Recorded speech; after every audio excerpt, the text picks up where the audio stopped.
Welcome to Bars of Valor. I'm Elizabeth, and we're going to update on where I am with unlocking the tarot. I just painted my nails, so they're a little messy, and I have no patience, so I'm just going to awkwardly touch things.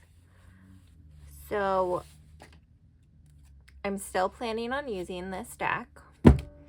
Very exciting, because this deck's book is also known to be fantastic, and that is why, oh, excuse me, stress ball.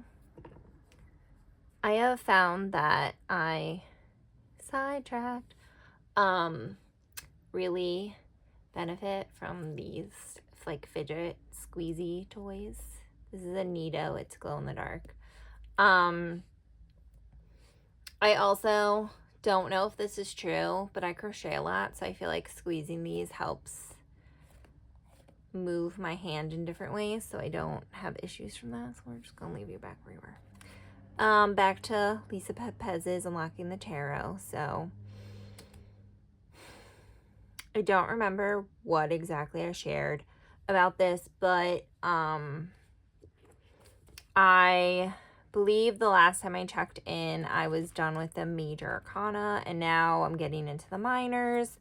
So as of right now, I'm just finished the wands, and I'm about to move to the cups. This does not want to stay up. Whoa. Where can I put you? Okay. So what I've noticed is that this method is what I learned with. I learned with finding a word that matches the card or a phrase. And I used just with one deck, one guidebook, which went with that deck for a little over a year, closer to 2 years probably, before I ventured into different decks and looking at different books and different videos. So this really hits at the heart of my beginnings as a tarot reader. So I love it. Going into the wands from the majors, I realized, one, that I lean a little bit more towards phrases versus one keyword.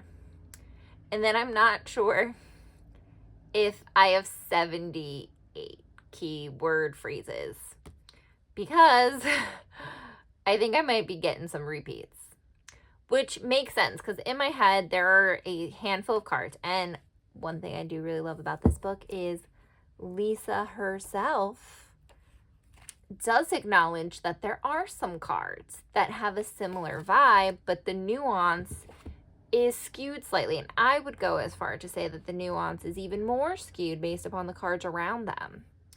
And how they talk to each other and tell the story of what the message they're giving to be put through. And so my new plan, I hope to check in every so often. It looks like now every what I would consider a chunk. So maybe after cups I'll check in, or maybe after cups and pentacles. The court cards are its own separate thing. And again, this is not gonna be done anytime soon for me because I'm only reading a card or two every so often. I'm trying to read one every day, but it's just not realistic. That just hasn't been what I've lived through or done. But my plan is to check in. So we are now on the cups. Interesting, a cup is up front. We are also, why am I talking like in we, whatever. And then after I go through all of,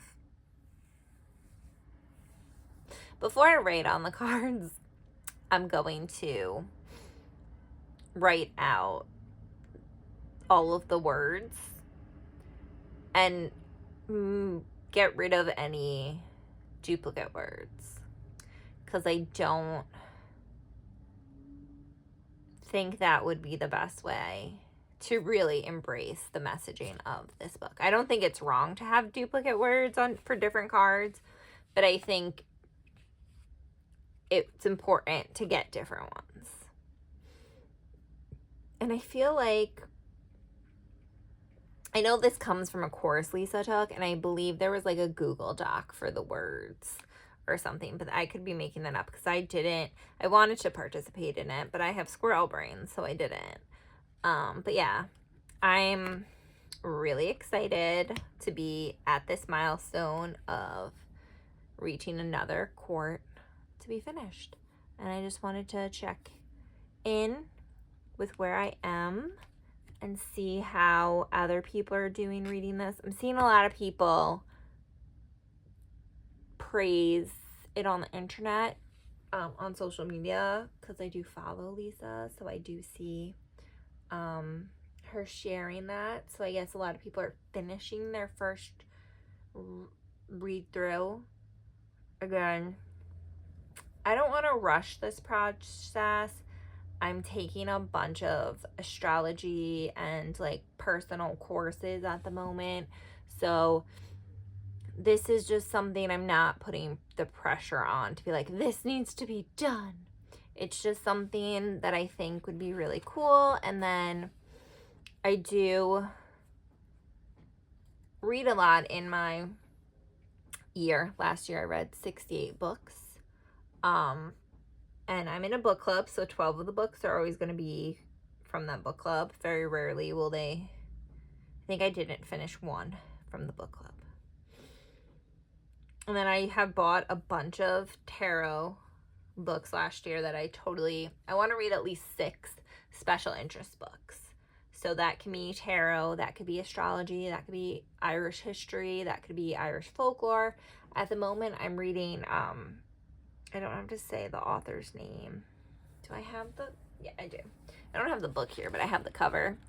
I'm reading 32 Words for Field. So this would be part of my 6 books, as with Lisa's book, of special interest that I own, that I just get distracted by the library. Does anyone else have that problem where it's like, oh, this is a library book and I have to give it back, so I have to read this one first, aggressively first. So I'm trying to be better about the books that I have purchased, because I love to purchase books and then never touch them again. And I don't think that's a cute habit. But collecting books and reading them are different hobbies, and I have both of those hobbies. The same with collecting yarn and making things. So I'm just trying to be more mindful about the resources I bring in and actually using them. So I definitely want to move on in this kind of read with me experience on this channel to another tarot book. I have quite a few stacked somewhere in my room. I don't know off the top of my head. A lot of them I purchased from recommendations from one of the women who run the Sora Mystica. I might be pronouncing that slightly off, but they have a podcast, and it's an archetypal astrologer and tarotist, and that podcast is awesome. But yeah, so those tarot books seem to fall more into that archetype